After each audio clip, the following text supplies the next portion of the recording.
So good morning, tips tayo mga 3 hours base sa ating mga natutunan at mga na-experience. So sagutin natin yung isa sa kadalasang tanong, no. Anong oras ba talaga yung pagpapastol ng ating mga alagang kambing para maging healthy sila? So ang payo lang natin dyan mga 3 hours yan ay depende sa area po natin, no. So kapag sobrang lawak ng area mo na kumbaga sa ratio ng kambing sobra-sobra pa, no. Kumbaga ang ratio kasi ng kambing, so sa ating na-experience dapat sa hektarya 10 kambing. So okay na yun. Pero kung sobra-sobra pa doon, so walang problema yan kahit anong oras ka magpastol, no? Basta yung mga damo sa pastulan mo ay sobrang tataas, sobrang sukal ba kumbaga. So ganun. Pero kung katulad dito sa atin, makita nyo yan, so ganyan yung damo sa atin, kumbaga grazing ang nangyayari, hindi browsing.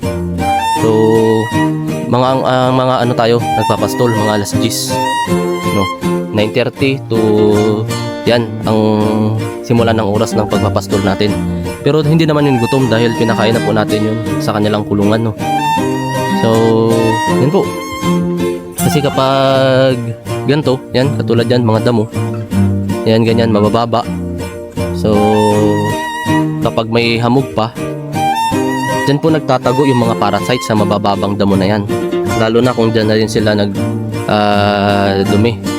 Kaya para ma-minimize lang, no, yung dami ng parasites na kung may ma-ingest man sila ay dapat nasikatan na ng araw. Kaya ganun po yun, ganun po yung sinasabi nila pag sa mga seminar.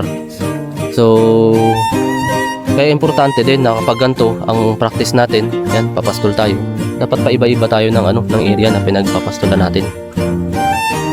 Saka yun, kung katulad nga ng binanggit ko kanina, kung sobrang sukal ng lupa, no, sobrang lawak ng area para sa ating mga kambing, ay walang problema yan kahit maaga pa kayo nagpapastol. Kasi ang kakainin ng kambing yung mga matataas na halaman, yung mga ligumbre, yung mga dahon ng ipil-ipil, kakawati, akyatin nila yan. Katulad nito sa taas ko, yan, makita nyo, yan yung mga kakawati na yan. Kung medyo mababa yan, ay aabutin yan ng mga kambing. So yan po ang kinakain nila sa pastulan. So kung sobrang sukal, so hindi sila makakaabot dun sa sa may lupa, malapit sa lupa. Kasi kapag matataas yung halaman natin, yung mga kinakain nila na sumbagin, sobrang sukal, ay hindi sila makaka-ingest ng parasites, no, mga triggers. Okay, so yan po yung tips natin sa pagpapastol ng ating mga alagang kambing. Dito tayo sa pastulan ngayon. Ayan, okay. Happy goat farming po sa ating lahat. Like, share, and follow for more.